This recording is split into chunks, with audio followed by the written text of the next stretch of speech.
New Thought Media Network. We are a global broadcast network of positive music, media, and entertainment, inspiring humanity's evolution along the journey of enlightenment and creating a world of love, peace, empowerment, and prosperity for all. New Thought Media Network. Positively inspiring.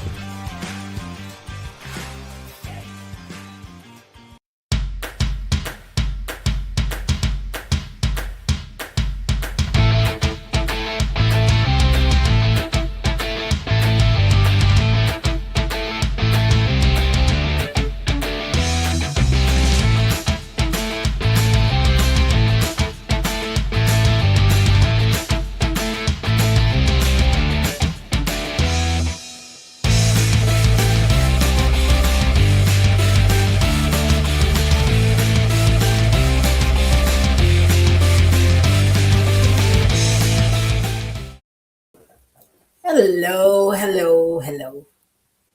Good afternoon. I'm Gil. And I'm Robyn, and good morning and good evening, wherever you may be. This is Rokin the Love, and we are happy to be with you this Wednesday afternoon in March. And apparently it is potentially a record-breaking day in terms of heat here in Albuquerque. Not only in Albuquerque, but so many places in California, it's record-breaking as well. Is it? I didn't know that. Yeah, up in the Bay Area, it's like they have heat warnings and severe weather warnings, and they've been in the 80s and 90s. Yeah. I remember one day when I was driving in San Francisco, and it was like 103 or something, which was like so out of character. It was a little bit crazy. Yeah. Wow. So here we are. I'm going to talk to you a little bit about relationship and etc. I don't know what we titled this. You only hurt the one you love. You only hurt the one you love. Okay, a little different than I thought, but yes, it's true. It's accurate. And so we'll be talking about that, figuring out how to bring oneself back into alignment with oneself and with others in order to move beyond those times when we might be susceptible to hurting others. Yes, we will. But before we do that, we're going to talk about our week. How was your week? All right. And mine was good. Again, it's like they're all kind of blending together, and everything seems to be kind of center focused on his spiritual center. But other than that, I think it was good. It's like a roller coaster. It's like I go through the up to this point of overwhelm, and then it's like, woo, and throw your hands up and go, whatever, and let it happen and go and let go of things on the way down. So I feel like in some level I'm letting go of things, and then other times I feel like it's an illusion because I don't know. Someone calls to ask me to do a class, and I'm like, okay. Yeah, I can do that. Yeah. Sure. Yeah, and so, yeah, it's an interesting balance, but for the most part, all is good, and it's good to see. It is nice to have the weather warming up. I mean, it's not really hot, but the sun feels so good, just that energy. Did you have something you wanted to say? How'd you? No, I was just thinking about how it's supposed to be in the 80s today. That's pretty warm. It's not overly warm. Hello, Shay. Good to see you. Thanks for dropping in. As usual, we love to see you. And we love to see everybody. So if you are with us or thinking about being with us, please speak with us via the comment section. We have that's one of the ways we're able to keep the shows moving in the direction that supports the listeners. When we know what they're thinking, or when we hear their good ideas, or etc. So there you go. Yeah, my week was good. It sometimes feels like more than I want. I realize how much physical activity I need. I need to just do stuff I can do, even though a lot of my stuff that I need to do is not physical. But I have to do more physical stuff to keep up with the other. Good Because to know. my brain does not. My brain goes into overwhelm. Yeah, and I think that's really important. I mean, I actually think that's a whole separate show about, taking care of yourself, because it's true. You realize how much activity you need, and everybody's different, but there's a certain amount of physicality, there's a certain amount of making sure you're eating right and putting the right things in your body to fuel it. And I was looking at some articles on that and just thinking about, I'm going to speak for us, that it goes in phases. It's like other people like seem to align with the program and then stick to it. That doesn't seem to be our pattern. And I know that's not the pattern for millions of people in the world, because, every year people sign up for a new gym membership on the first day of the year, and so, yeah, I think that's super important, at least to be conscious of what you need. So that's great. Yeah, and I think for me too, it's beyond even physicality, but it's working with my hands. It's doing something that I can do this way that doesn't only require thinking and typing and and listening. It's interesting. It's really interesting because I love all of that, and I think I'm finding that I do have a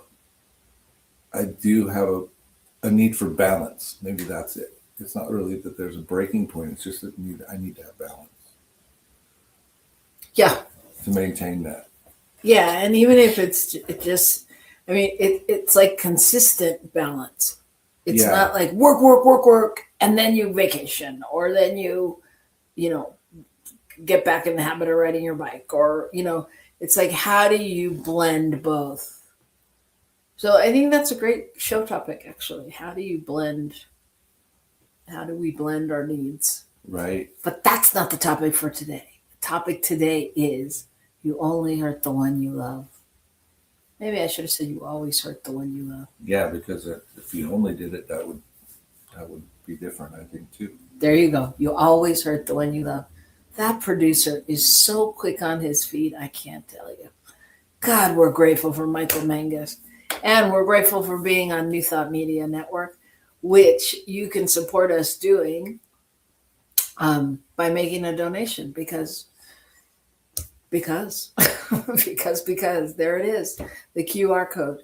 So if you can do that, what's happening is that everything's up leveling in the world, as you probably well know, including New Thought Media and our shows. And we are giving to be on the air and making sure that, that everybody's needs can be met.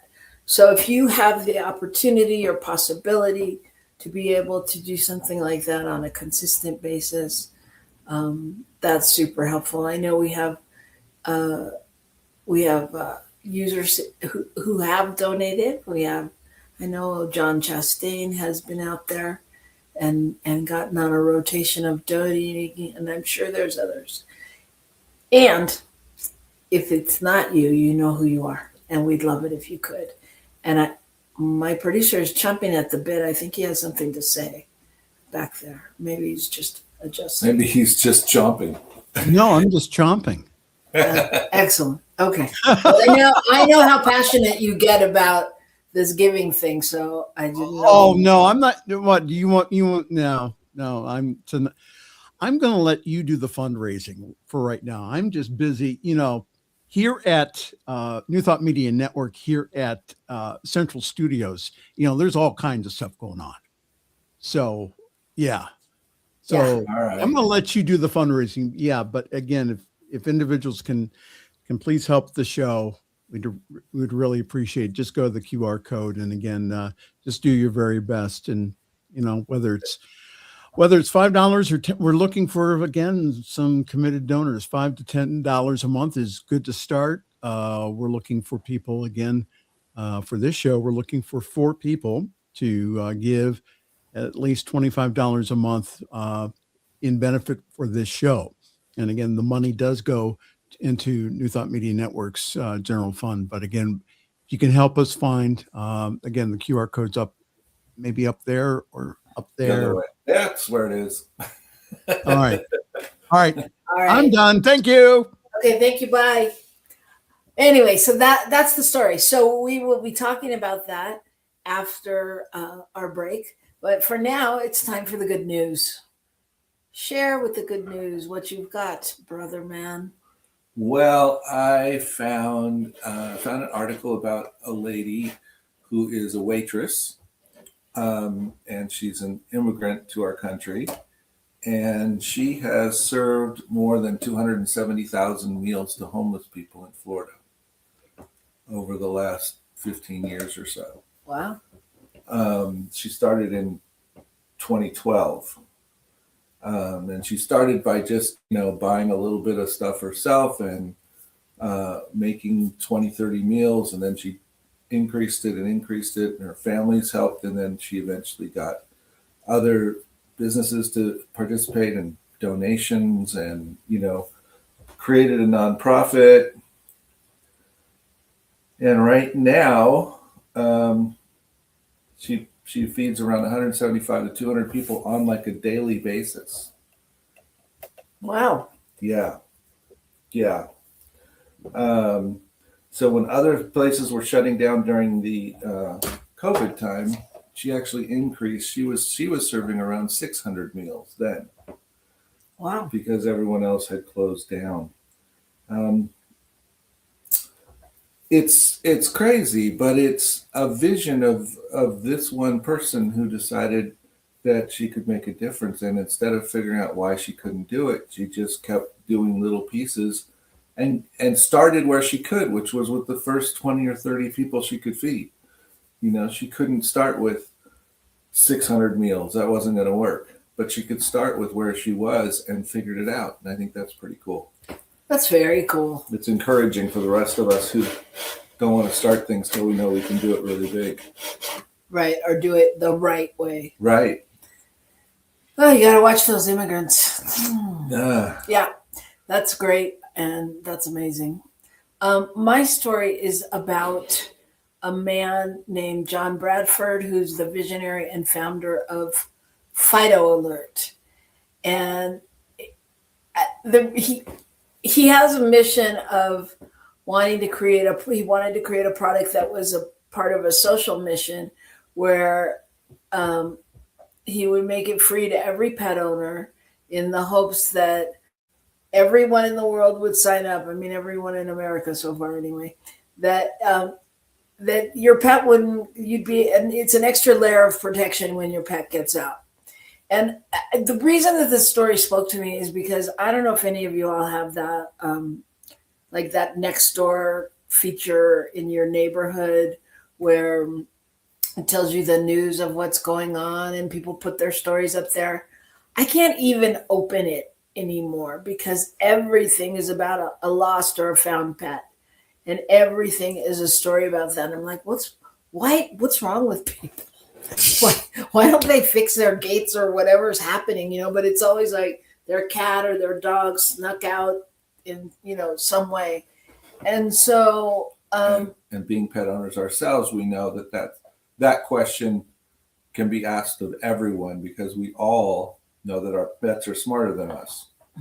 They figure out how to get out. Yeah. So I actually went and did this, and what you do is you go on to the site, and the pet owner creates a profile for their dog where they can register their pet and manage the information. They add emergency contacts if they want. They can add pictures. They can enhance it. But when your pet goes missing, then an alert is sent to your nearby network members, and they what they give you is they send you free dog ID thing, and it has a scan on the back that you like a QR code that you can scan, and it will put you in touch with the dog's owners or with the place. And of course it's all free, and of course there are upgrades and things you can do to get a shinier, cuter tag and all those kind of things, which that's great. Who cares? They should be making money. But I just thought it was great. I mean, that because it really seems like, I can't tell you how many times in that next door thing, like people say the same thing over and over. Contact this, do that. And while you probably should do that in addition, like how great to have this level of resource that if somebody finds your dog and they don't know, because so many are, I found a cute dog but they're sad and they're missing their home. If they're you could scan and find their home. So that's my story. So I just thought that was very cool. Fido alert. That's fun. Yeah, Right. And it also has a plate for cats too. So Right. it's not. So It's not. what's that, meow alert or No, it's something about. feline alert or I forget, but it's something clever. Garfield come home? All right. Okay. So I'm going to spare you all the comedy and take a break right now. And when we come back, we're going to discuss.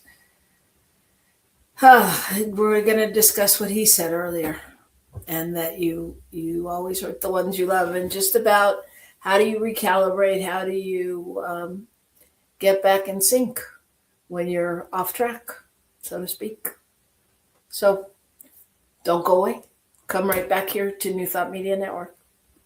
Please help us say thank you to all of our organizational sponsors, including the Hepperlin Foundation, Affiliated New Thought Network, International New Thought Alliance, Science of Mind Archives and Library Foundation, Center for Spiritual Living Denver, Center for Spiritual Living Midtown, New Thought Philadelphia, Center for Spiritual Living United Life, Sunshine Cathedral, Planned Happiness Institute, Summit Center for Spiritual Living, One Heart Retreats, Universal Joy Center, Unity Kitchener, Unity Spiritual Center Ottawa, Om Center for Spiritual Living, Satya Center, Begin Within Ministries, Center for Spiritual Living North Jersey,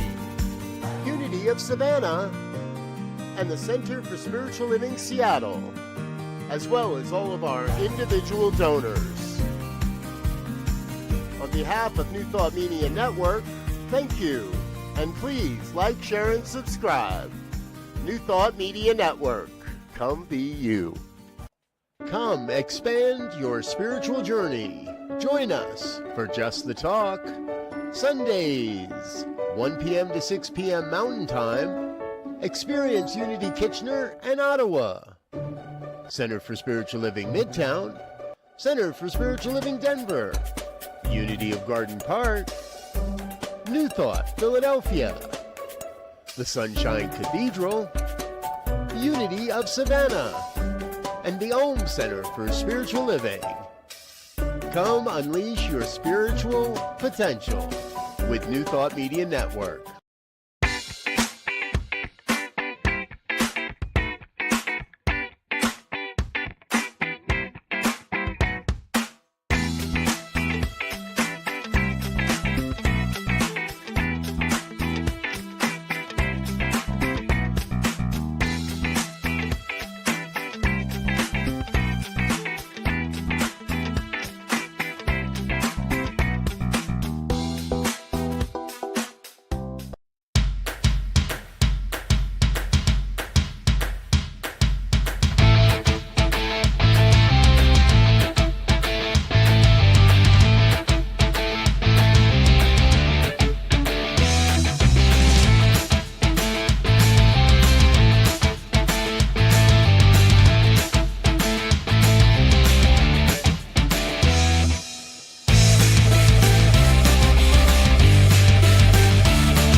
Hello, and welcome to Rokin the Love. I'm Robyn, And I'm Gil. and today we're talking about you always hurt the one you love. So, this is a show and a talk and a deep dive into recalibrating after a time when your relationship doesn't flow, or when you have things going on in your life that may take you out of sync with where that loving presence that you would like to be. I think what's interesting about that is that in fact we take ourselves out, I think, with ourselves quite often. Yeah. I mean that's the root of, or at least that's a major part of the rest of it, because we can't even access the loving of ourselves. Does that make sense? Yeah, it totally makes sense. I think we have to start with the fact that that there's a myth that when a relationship is good, it's good all the time. That's a myth? Yes, you've proven that. I've proven it. Oh, here we go. You picked the topic, baby. But no, there's a myth that that things can be all good all the time. Yeah. And that's just not true. I mean, because life happens. Well, it's also a myth about what perfection is, and what good is, and all of that, and how do we judge it? All those things come into play. But I believe that we get we often find ourselves in a place where it doesn't feel the way we'd like it to. Okay. And I think that's the case for for oneself, and then moving into the next level of whoever else is around. Yeah. So, I mean, I think that the thing is, what does that mean? I mean, what does that look like, and why does this happen? Well, I think it happens when I'm overwhelmed and overloaded and feeling. I think there's a feeling often of some level of powerlessness, because it doesn't feel like there's any way to respond to all the stimulus that's coming in. There's just not enough bandwidth or knowledge or whatever it is, which only then moves toward the place of having less patience for stuff coming in. And then, of course, whoever is safest gets the brunt of the frustration. Yeah, I think that's definitely true. I mean, I think that there's, when we're overwhelmed or when we're feeling,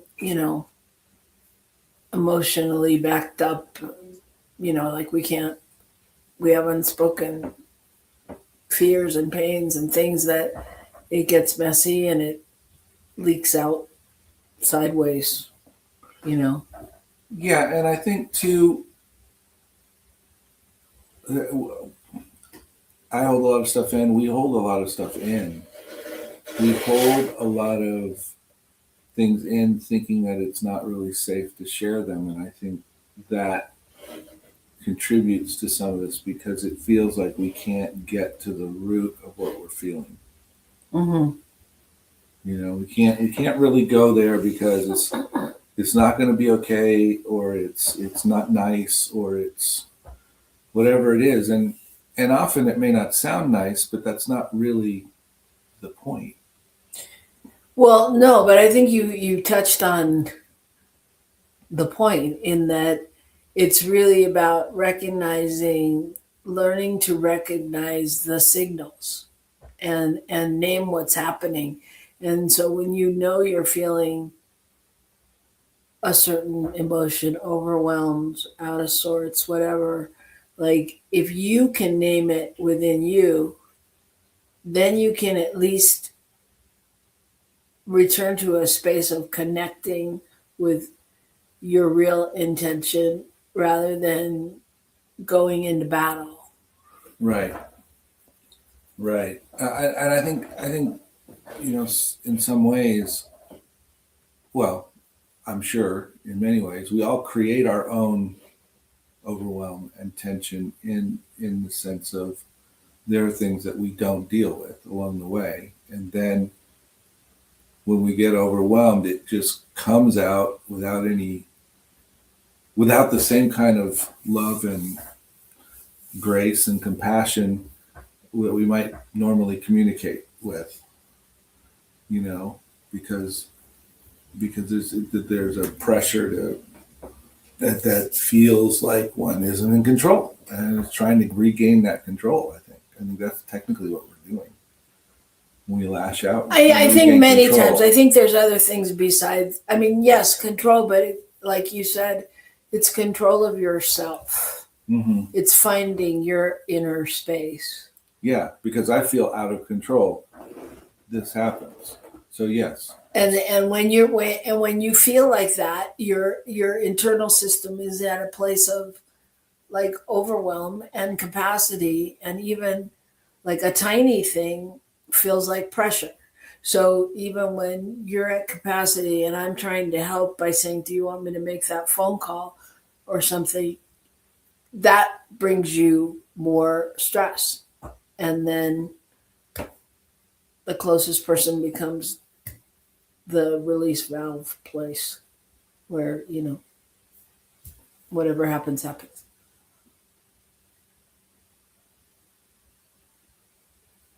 Are you thinking? What? Yeah, I'm thinking. I'm just being with it. Yeah. I mean, I think all of that is accurate, and I think it happens. And sometimes it's really hard to recognize Is what's it? going on. But is it? See, that's where I get confused on this. I mean, I get that it may take a minute, but is it really hard to recognize because not you, the general you know when, or I know when I am at a point where something's gotta give. I know I have those moments where I'm like inside me, even just with my thoughts, before they come out of my mouth, I'm like, why are you being so mean? Or like, when I just want to say something that's mean, and it makes me think back to the days when like I was sarcastic. I wasn't mean, but I was sarcastic, and people thought it was funny, and it was really real, that place, that pain point from which sarcasm comes. So like there, I don't know. I mean, I'm asking an honest question to you because I know when I'm off. And do you, I mean, So part of it may not be recognizing, but acknowledging it and admitting it. I mean, that may be more of the issue. Maybe. Because I sense sometimes, I think sometimes whether or not people know it, they're still expressing it, but if we try to talk about it, it's not okay. You can't call each other on it because it's too real. It's too whatever to go, yeah, I'm being an ass. Maybe. Well, don't you think that happens sometimes? I hear what you're saying, and we're talking about personally what happens for us. But I also, for me, there's also a point before that where it didn't have to get to that point. So for me, I don't know. For me, I think you can feel the train coming, it's not like it's a surprise and you just explode. There's I think there's definite steps within me, and it's like when you don't know how to articulate what's going on for you in your body, or you know, or if you don't, even if you don't know how to articulate it, and you don't know that, this is the time when I need to step away. This is the time when I should go read a book, or I should go meditate, or take a shower, or whatever your action plan is, or steps that make you whatever recalibrate. Good Yeah. one. So that you don't get to that moment, because otherwise what happens is, if you can't articulate what's wrong, or if you can't do it in a gentle fashion, then it starts coming out through your tone, and through your withdrawal, or how you choose to react to something, or your shutdown, or your irritability, or whatever it is. But I mean, it'll happen in a different way, right? So what do you do when that's happening to you? I do a lot of breathing. Breathing is my first go-to. I mean, I really literally pause and breathe. And for me, I recalibrate relatively easy, because logically for me, I'm able to assess most of the time we'll talk about with us, okay? Or people that I know and love, I'm able to assess that something's going on, and that it's not me. And I go back to, teachings and Don Miguel Luis, and don't take it personal. I mean, that's one of my first go-tos is, it's not personal. I can't take it on, even though, and I think you've probably seen that in our relationship. We've been together 25 years. There was a point where I would be, are you mad? Are you mad at me? Do you still love me? Are you going to leave? Are you blah, blah, blah, blah, blah, blah, blah. That slippery slope of all those things. And, that was a long time ago, and I was a lot younger individual, and I, but I mean, it was a learning, because it wasn't, it was what it was. So that's what I do. I mean, I breathe, and then I'm able to look at you and know, no, this is a person that chose to be with me. They're here, even though they may be acting like an ass. They still love me, and I love them. So my job is to be present and support them and take care of myself, which is why I feel like a lot of times I can remain calm in those moments and just go, okay, I hear what you say, and I think that makes you madder. But, well, I think it does on some level, because you lash back with something else. But anyway, so that's what I do. That's the long answer. Mm-hmm. What do you do? I mostly feel like I need to escape. I have to get out of the situation and have time to just be. And so, yeah, sometimes breathing is one thing. I think the biggest frustration or difficulty for me in a situation is when I feel like there's not mutual acceptance of where we might have both gone wrong in a situation.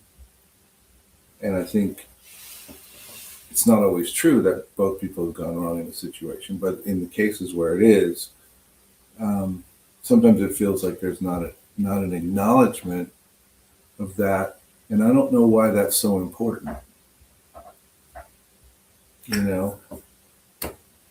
except that somehow, I don't know, I don't want to be the only one. Well, no, I think that's a really important thing that you're saying, and because I think that speaks to our humanness, and there's a part of you, of people, in general, that there's a part where you, at least for me on that, when you're talking about that, with it, I want to be right, You're still Mhm. holding on to wanting to be right. And so for me, the most successful times are when I can let that go. Then it's Mhm. like, and that's why much of the time you know, I acknowledge what you're feeling, and that's can be challenging without um, taking on blame for that, because the truth is that's just what you're feeling. It wasn't my intention or the goal of whatever situation. And I think that's important for people to remember is like you can't take it on. Well, yeah, when it feels like a particular thing, it's hard to walk through the process and go, depending on the situation. There's certainly times when it makes absolute sense, but sometimes it feels like, how in the world can you say you didn't have any part in that coming out, in that being your response? I mean, that it had no meaning whatsoever beyond the words or beyond the breath or whatever it was, you know? And, and, and so I think that's where it gets hardest, is when it feels like there's no acknowledgement there. That's possible. It's just possible that there might be something else going on underneath for both people, not just one. Sure. Well, there's always something going on. Right. But there's not always something we can talk about. If it doesn't get shared, you can't talk about it. I'm If someone can't acknowledge, Oh, when I'm mad at you and you say to me, and I'm like, that's not what I said. I didn't mean that, whatever, without acknowledging what's going on, or acknowledging that perhaps I had some feelings under it, then I'm not in a place to talk about it clearly. I'm not in a place to go into it, but and we can't do it. okay, but that is part of the Christine Ross, hello and welcome, says acknowledge responsibility. Whew. Yeah. So yes, and acknowledging from our own point of view, because the truth is I can't tell you what's going on for you, and you can't tell me what's going on for me. Right. And so at some point we're going to agree, and at some point we're not going to agree. And I mean, I think I think in the heat of the moment, and that there is an energetic misalignment going on, and Right. and both fields are scrambled. It doesn't matter if one person is fully innocent or not. The situation can throw them off by feeling like it's happening, right?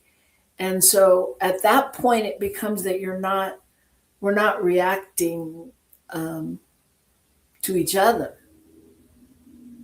We're reacting to our own, Internal expectation, dialogue, whatever. fears, Fears, the feelings. stuff that's going on, and yeah, exactly, and whatever, and could be past, could be present, could be future. But here's the thing. So when that happens, what do we do? How do we, you know, move from one place to another? Well, somehow, and I think you alluded to this or talked about it earlier, didn't say the word, but there's something about trusting, um, trusting one another in a relationship where you can trust the other person. You have to trust that that that whatever's happening, whether that somehow underneath it all, love is happening. It's kind of that. It's kind of that thing of we talk about all the time in spiritual circles, is about how we see the perfection, even though what is on the surface doesn't quite look like that. And when we can see through to each other and trust that knowingness about who that person is still true, even in the midst of whatever we're experiencing. Yeah, I think that that's true. Absolutely. And I also think that, what we when we look at it from that metaphysical lens, that we have to think about, what's being reflected back to us, right? And what is showing up for us to heal as well. And, I think in some moments are good and some moments are not so good. I mean, some moments you don't see, you can't see the good, and I think that's really important. But that's all part of the need for recalibration. And I think probably part of that piece is not only knowing what we need for ourselves, but being open to what other people need for themselves, and opening the space for that, for them to do what they need to do to get recalibrated, to be able to come back, to be able to enter into some kind of relationship without that other layer of angst on top of it. And sometimes it's not going to dissipate unless somebody has the opportunity to physically do something, to get away, to I don't know what, breathe, meditate, whatever it is. Yeah. But we're not always in a place when we're in that frustrated place to let the other person do what they need. Does that make sense? It does make sense. And I'm just thinking, so on some level, I think that's part of the work, is, and I think that's part of it so we're in a romantic relationship anyway, but I think it transcends to, even if it was your boss, your coworker, your whatever, is can we assess what's really happening, what's really going on, and be the space that anchors the knowingness that something else is happening, and not taking it on in the same way, not reacting, but actually allowing the space to open up a new place of healing almost, and to really anchor and invite us into like a deeper self-awareness, a deeper knowingness. And if if one can balance, then sometimes the other can balance, right? If one can anchor, the other can balance. Yeah, what's coming to me is working with people all the time. There are times when people want to storm out. They want to they want to blame a bunch of stuff on something. They want to be angry. Not want to be. They're angry. They're frustrated. And so all this stuff comes out.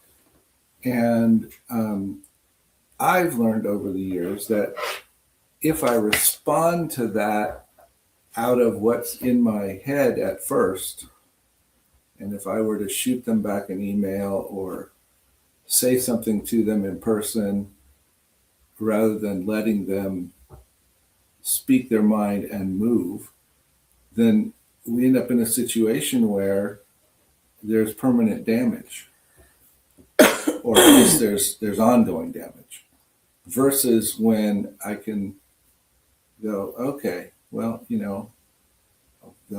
when they come back, we can have a discussion, or I can, just say, sounds like there's a lot, let's talk another time, those kinds of things. And I think that's true in all situations, but in some ways it's easier to do in those situations than in romantic relationship situations.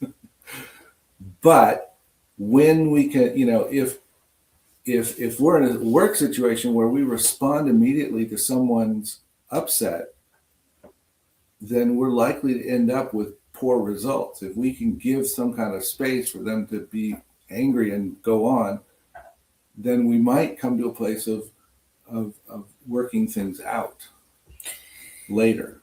Yeah, and I think that what you're saying is true, and it's good to look at. And this is why the title "You Always Are the Ones You Love" is because the ones you love are the safest space. Because what I witness you doing is you have the patience of Job when you're talking to someone at your center, or when you're counseling, or when you're working with clients, whatever that is. It's like you have the ability to go beyond the circumstance. Mm-hmm. But when you're within that safe place, it's like that's when it explodes. So the question becomes, in any situation, but especially in romantic situations, partnership, and probably family relations, what do we do to stop the pattern? How do we make something new happen? Well, I think in some ways,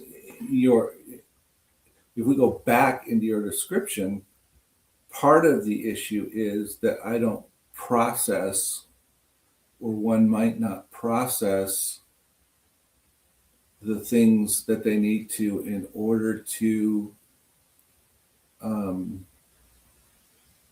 truly work through whatever those situations are, even though on the outside the appearance is all is calm and well. So there's internal stuff that gets internalized and doesn't get dealt with because I'm not exercising enough, or because I don't have time to sit down and putz on my bicycle, whatever it is. Okay. And I think, so in some ways it's not only when I lash out at, for instance, you, that it's bad. It's that it's really an indicator of how well I'm taking care of the rest of it.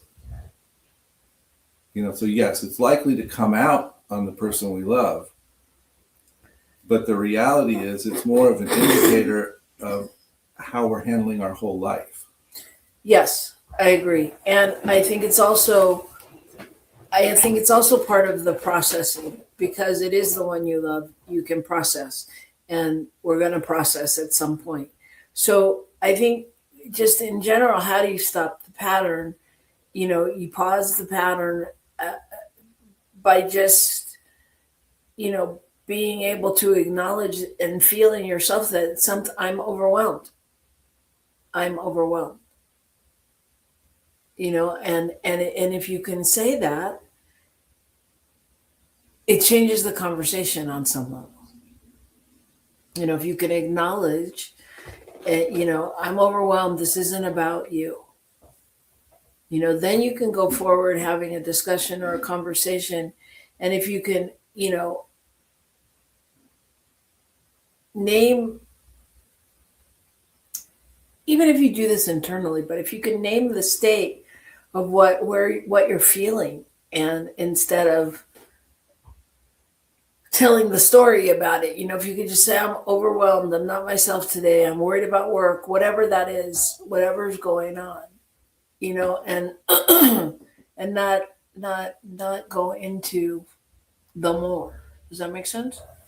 Yeah. I mean, and like, we all get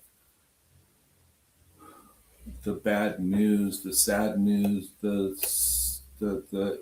unexpected email, the whatever it is that shows up on occasion that has a great effect on us, but we try to ignore, or we feel like we can't process it, or whatever that is. And if one can recognize that at some point, even if they've begun to lash out and go, I'm sorry, this thing happened, and I haven't been able to deal with it because it's too upsetting, it's too scary, it's too whatever it is, for me. Yeah. So I'm just going to share. Shay's saying each time one or both of you or people in a couple are triggered, it's an invitation and an opportunity to heal the deeper issue. I don't think it's necessarily something you'd want to stop happening. No, I don't think it's something we want to stop happening at all. Not to obliterate it completely, it's to figure out how to work with it and Exactly. allow it to serve us. Yeah, it's an awareness, and we only have a couple more minutes. It's an awareness, and the point was, how do you move through it without later having shame and blame and hurt feelings and all of those things. And like, if you can lessen it by naming a few of these things in the process, and maybe naming your needs. I know it was big in our relationship, and my experience of a lot of guys are, when they get to this state, they're like, I gotta go, and they need to go. They need to be alone and process however they process. And that's one thing. But if you can you can create a system or name it, or a bridge statement that holds the space together, like Gil knowing my buttons, might create a situation like, I love you right now, and I'm struggling, and I'm worried, and I'm overwhelmed, or whatever it is. I don't want to take this out on you, and I need a moment, and I'm not upset with you because, I jump right to, he hates me, and so it's like, if you and your relationship can create that bridge moment, that at least gives the space for the other person's internal clock not to start ticking and creating, oh my God, what's happening? This is happening, because we get lost in our own drama. Right? Yeah, absolutely. Absolutely. Yeah. And it gets scary in there. Yeah. And Shay is saying couples tapping is good, and Tony Robbins has a really good technique that you can find on Google. Thank you, Shay. Yeah, and this really isn't just about us, and we're good. We're all good. Honest.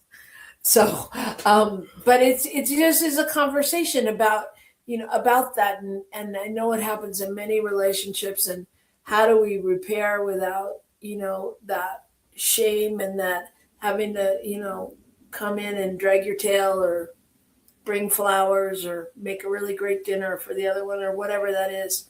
You will be cooking, right? I'm just kidding. I'm really just kidding. And I think that's part of it. Like, the technique is, if you can breathe and you can acknowledge the moment, and this is for you as much as your partner, like, really notice what's going on with you, and then come from a place of sharing what's underneath it, and then reaffirm to the connection, reaffirm who you are and that you love the person, and that, whatever that means to you, but just letting each other know that this is just a blip and a moment, and, it'll be okay. And then be able to move into what support looks like for the next time or for that time. I think it requires stretching on everybody's part to allow space, to figure out how to take space without totally disrupting all of those things. But the key is, none of us want to end up in some place where the anger or the overwhelm is so great that we truly hurt the other people in our lives, physically and emotionally, in very, evident ways. We don't want to be doing that. We don't. And, we read about it every day in the paper or on our phones. If you look at anything, there's always a story. And I'm sure that if you got dug down in all those stories, you would find a lot of people who had not processed a whole lot of feelings in their lives. You know? Yes. Yes. Yes. You're making me think about everything that's going on in the world. Mm-hmm. So I'm going to leave you with this quote. Recalibration is the art of returning to yourself so you can return to each other. So I think that that's, the whole topic of recalibration and really being able to come to yourself is the most important thing. And you got to rock the love with yourself to be able to rock it with anybody else. So that is the story for today. We appreciate you participating and throwing in your comments. We love that. And again, we appreciate if you make a donation. We love that. And we love you. So join us next week and we'll see you here. Bye. Rock the love. Rock on, everyone.